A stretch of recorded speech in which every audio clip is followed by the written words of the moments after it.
ဒါကတော့ဟူဘေးပြည်နယ်ရန်စီမြစ်ပေါ်မှာတည်ရှိတဲ့3 Jot ဒမ်ပဲဖြစ်ပါတယ်။ဒီဆယ်ကြီးရဲ့အရှည်က2300မီတာနဲ့အမြင့်185မီတာရှိပြီးကမ္ဘာအကြီးဆုံးရေအားလျှပ်စစ်ထုတ်လုပ်တဲ့စက်ရုံကြီးလည်းဖြစ်ပါတယ်။ဒီကနေလျှပ်စစ်ဓာတ်22,500မဂါဝတ်ကျော်ထုတ်ပေးနိုင်တာဖြစ်ပါတယ်။ဒါအပြင်ဒီဆယ်ကြီးကြောင့်ဖြစ်ပေါ်လာတဲ့ရေလောင်ကန်ကြီးဟာအထက်ဘက်ကိုကီလိုမီတာ600ကျော်အထိရှည်လျားကရေကြီးမှုကိုထိန်းချုပ်ပေးနိုင်တယ်လို့တင်မော်ကြီးတွေလည်းတွာလာရပိုလွယ်ကူသွားစေပါတယ်။ဒါပေမဲ့ဒီစီမံကိန်းကြီးကြောင့်လူပေါင်း1 တန်းကျော်ဟာသူတို့ရဲ့နေရက်ကနေပြောင်းရွှေ့ခဲ့ရပါတယ်။နံပါတ်3ကောင်းကင်ထီအောင်မြင့်တဲ့ရှန်ဟိုင်းတာဝါ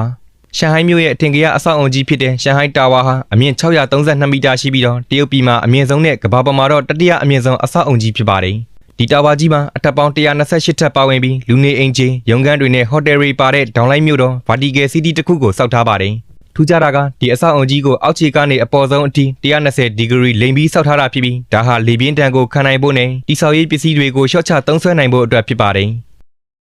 နံပါတ်2အချိန်ကုန်သက်သာစေတဲ့ဘေကျင်းရှန်ဟိုင်း High Speed Railway